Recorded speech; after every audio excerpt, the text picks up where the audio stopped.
नमस्कार प्यारे छात्रों। आप इस समय वीडियो में एक चित्र देख रहे हैं।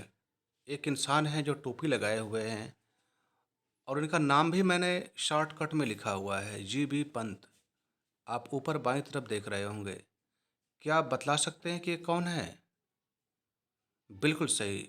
इनका नाम है गोविंद बल्लभ पंत। इनके बारे में आप कितना जानते हैं? आप भली भांति जानते हैं कि इनका जन्म 10 सितंबर को मनाया जाता है और हम लोगों को मनाना भी है। तो इनके बारे में आप कितना जानते हैं? थोड़ा ही जानते हैं। चलिए, आज हम लोग कुछ ज़्यादा जानते हैं इनके बारे में। इतना आवश्यक है कि इतना तो अवश्य जानें कि इनके बारे में इनका योगदान क्या है, इन्होंने देश के लिए क्या किया हुआ है, कौन से पुरस्कार हैं, इनका जन्म कहाँ हुआ। ये सब बातें जानना हम लोगों के लिए बहुत ज़रूरी है। अब आप चित्र को ध्यान से पहचान लीजिए। ये है महोदय गोविंद वल्लभ पंत।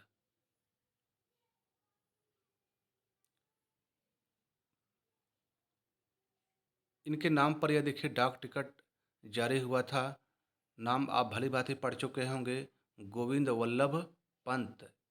शॉर्टकट में ये ज़्यादा जीबी पंत के नाम से जाने जाते हैं। यह 1988 में जारी डाक टिकट है और यह 60 पैसे इसकी कीमत थी।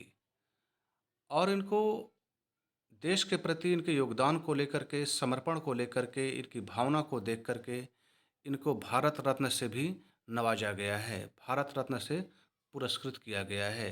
तो हम लोग इनको बोलेंगे भारत रत्न गोविंद वल्लभ पंत।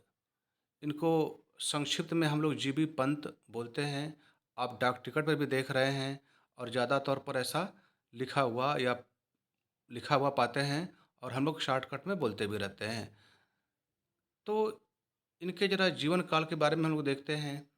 इनका जन्म 10 सितंबर 1887 को खूंट नामक गांव में हुआ था। यह खूंट गांव अल्मोड़ा में पड़ता है। क्या आप जानते हैं कि अल्मोड़ा कहाँ पड़ता है, किस राज्य में पड़ता है?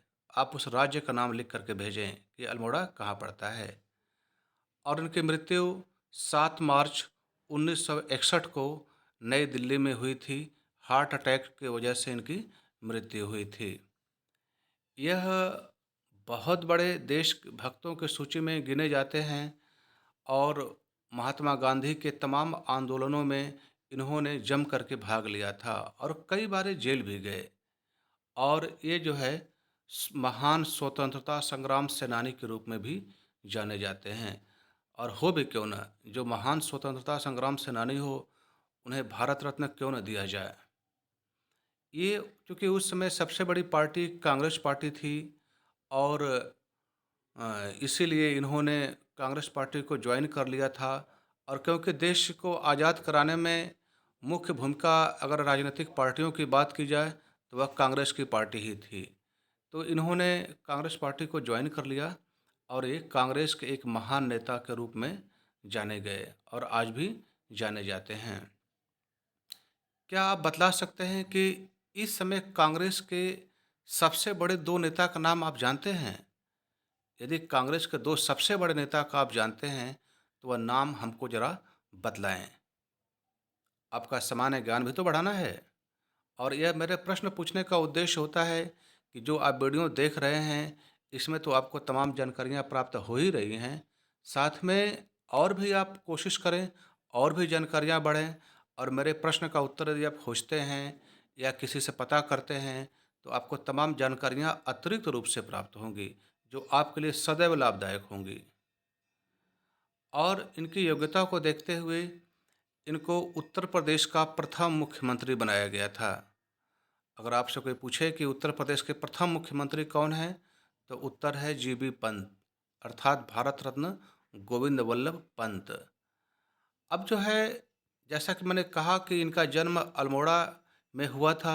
वास्तव में उस समय पूरा उत्तराखंड और उत्तर प्रदेश एक ही में था।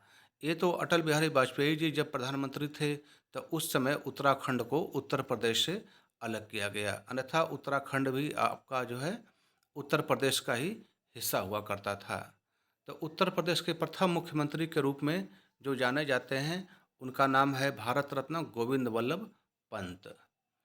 और देश की पुनर्गठन के लिए या देश को आगे बढ़ाने के लिए बाद में इनको भारत का चौथा गृह मंत्री भी बनाया गया, क्योंकि सरदार पटेल के बाद एक योग्य गृह मंत्री की आवश्यकता थी। तो जो यह खोजने पर तमाम जांच के बाद यह पता चला कि इनसे अच्छा गृह मंत्री कोई नहीं हो सकता है, तो इनको गृह मंत्री बनाया गया। और इस पर ध्यान रखेंगे, ये चौथे गृह मंत्री थे। और 1957 में इनको भारत रत्न से नवाजा गया। इन्होंने अपनी पढ़ाई लिखाई इलाहाबाद विश्वविद्यालय से किया था, और जितने भी पढ़ाइयाँ थी इनका इलाहाबाद से ही संबंध रहा है, क्योंकि इनके पिताजी भी वहीं पर रहा करते थे। वैसे आप बतला सकते हैं कि इलाहाबाद का अब नया नाम क्या है? आप कमेंट करके बतलाएं। देखें कि आप इलाहाबाद का नया नाम जानते हैं कि नहीं जानते हैं। अब इनके माता का नाम गोविंदी पंत। अब नाम से तो ऐसा लग रहा है कि इन्हीं के नाम पर गोविंद बल्लभ पंत जी का नाम रखा गया होगा, क्योंकि गोविंद और गोविंदी काफ़ी मिलता जुलता नाम है। इनके पिताजी का नाम मनोरथ पंत। अब यहाँ पर चूंकि मनोरथ पंत इनका नाम है, ये अच्छी बात है, आपको याद कर लेना चाहिए, आपको भूल न जाए। इसीलिए मैं मनोरथ पर एक सवाल आपसे पूछना चाहता हूँ। मनोरथ का हिंदी में क्या मतलब होता है? आप यदि इतना काम करते हैं तो मनोरथ का हिंदी भी आपको पता हो जाएगा, और साथ में गोविंद बल्लभ पंत जी के पिताजी का भी नाम हमेशा हमेशा के लिए आपको याद हो जाएगा, क्योंकि आप मनोरथ के बारे में अच्छा प्रयास कर रहे थे और शब्द का अर्थ जानने में आपने कोशिश किया। इनका जो एक बहुत बड़ा योगदान है, राजभाषा हिंदी को राजभाषा का पद दिलाने में बड़ा योगदान। क्योंकि अभी तक तो हम लोगों की कोई राष्ट्रभाषा है नहीं, लेकिन राजभाषा के रूप में हिंदी को जाना जाता है। और इनका योगदान इतना सराहनीय रहा है कि इन्हीं कार्यों को देखते हुए राजभाषा को या राज्यों के पुनर्गठन के लिए ये जितना काम किए, इसी के वजह से इनको 1957 में भारत रत्न से नवाजा गया। और ये चूँकि निश्चित रूप से एक महान नेता थे, इन्हीं के नाम पर गोविंद वल्लभ पंत सागर सोनभद्र, यह एक बड़ी सी झील है। आप कभी जाएंगे तो आपको देखने को मिलेगा। यहीं बगल में ओबरा भी है, outer boundary of Rihand area. तो अगर आपसे पूछा जाए कि भारत की सबसे बड़ी कृत्रिम झील, कृत्रिम का अर्थ होता है बनावटी, अर्थात इंसानों द्वारा बनाई गई, या कह सकते हैं आर्टिफिशियल, तो यह सोनभद्र जिले में है। अब यहाँ पर भी देखिए सवाल हो गया, आपको बतलाना है कि सोनभद्र किस राज्य में एक जिला है। अर्थात यह जो मैंने पूछा है कि गोविंद वल्लभ पंत सागर सोनभद्र जिले में है, ये तो आपको याद हो गया। अगर किसी ने पूछ दिया कि राज्य का नाम बतलाइए, तो आपको जानना बहुत ज़रूरी है। तो सोनभद्र किस राज्य में है, अर्थात किस प्रदेश में है, उस प्रदेश का नाम आप बतलाएं। यह आपके मेहनत करने का परिणाम होगा। भाषाई आधार पर राज्यों का पुनर्गठन में योगदान, आप जानते हैं कि यहाँ पर हमारे देश में अधिकतर राज्यों में आप जाएंगे तो वहाँ पर आपको एक नई भाषा मिलेगी। हालांकि हर राज्य में कई भाषाएं बोली जाती हैं, लेकिन कुछ राज्यों में बिल्कुल अलग, जैसे कि आपके केरल में मलयालम है, और उत्तर प्रदेश में हिंदी और भोजपुरी है, उर्दू है। तो उसी प्रकार आंध्र प्रदेश, तमिलनाडु, हर राज्यों में अपनी अपनी एक मुख्य भाषा है, राज्य भाषा वहाँ की है। तो यह जो गठन करने में इनका बहुत बड़ा योगदान रहा है। अब इनके थोड़ा कार्यों के बारे में पढ़ लेते हैं। ये एक अच्छे नाटककार भी थे, एक लेखक भी थे। इन्होंने कई रचनाएं लिखी हैं, और उसमें से कुछ चर्चित रचनाएं हैं, जैसे वरमाला, राजमुकुट, अंगूर की बेटी, यह सब नाटक हैं। उन्होंने बड़ी ही मेहनत से इन सबको लिखा था, और बहुत ही चर्चित रचनाएं हैं। जैसे अंगूर की बेटी, आप जानते होंगे, शराब को कहते हैं, और शराब कैसे लोगों के घरों को बर्बाद कर देती है, इसके बारे में सबको जानना चाहिए।